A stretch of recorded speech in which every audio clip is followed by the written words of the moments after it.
त्यांना बाजूला सारून सामावून घेणं गरजेचं आहे असं.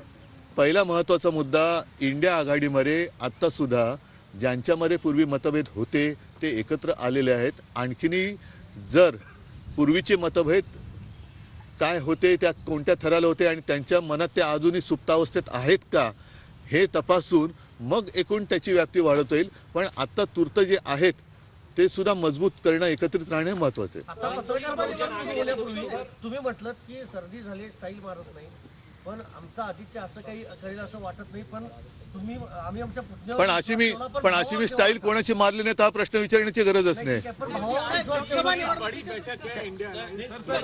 चलो आप हाँ बोले, आप बोलिए। क्या उम्मीद है आपको कि आज बैठक में क्या होगा, किस तरह की चर्चा है? आज की बैठक में सलाह मशवरा होगी, विचार विमर्श होगा।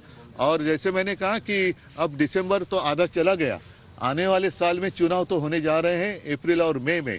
तो अब समय आया है कि सारे लोगों ने मिलकर जो बातें आज तक शायद बाकी रही हैं, जैसे कि मैंने कहा कि कोऑर्डिनेटर होता है, एक समन्वयक होता है, निमंत्रक कहते हैं, जरूरी नहीं कि वही चेहरा कल जाके नेतृत्व करेगा।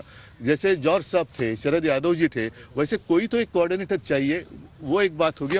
और सारे लोग जो आए हैं तो उनकी भी बातें हम सुनेंगे और सारी मैं भी मेरी बात कहूँगा, फिर देखते। क्योंकि चेहरे को लेकर काफी बात हो रही है। देखो, कोऑर्डिनेटर को भी एक चेहरा होना चाहिए, नहीं तो बिना चेहरे का कोऑर्डिनेटर कैसे बनेगा?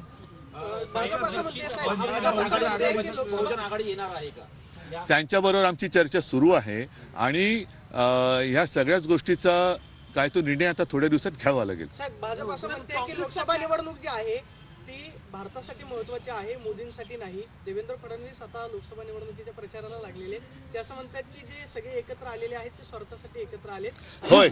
होय, आमचा स्वार्थ आहे, आमच्या देशाचं हित हा आमचा स्वार्थ आहे स्वार्थ. माझ्या देशाचं हित, माझ्या देशातली लोकशाही हा आमचा स्वार्थ आहे, माझा स्वार्थ आहे. बोला पुढे काय. ते असं म्हणतात की मोदींसाठी ही निवडणूक महत्त्वाची नाहीये. त्यांच्यासाठी मोदी किती महत्त्वाचे असतील नसतील हा विषय आमच्याकडे नाहीच आहे. आमच्या डोळ्यासमोर मोदी नाहीच आहे. आमच्या डोळ्यासमोर भारत, ज्याला भारत माता म्हणतो, तो देश आहे. त्याच्यामुळे त्यांचं काय करायचं ते त्यांना करू द्या. ते आता जसं त्यांनी मध्य प्रदेशमध्ये अचानक शिवराजजींना बदललं तसं कदाचित ते मोदीजींना बदलू शकतील. तो त्यांच्या पक्षांतर्गत प्रश्न आहे, त्याच्यात मी जाऊ इच्छित नाही. आमच्या डोळ्यासमोर माझ्या देशातली लोकशाही जिवंत राहिली पाहिजे हा मुद्दा आहे.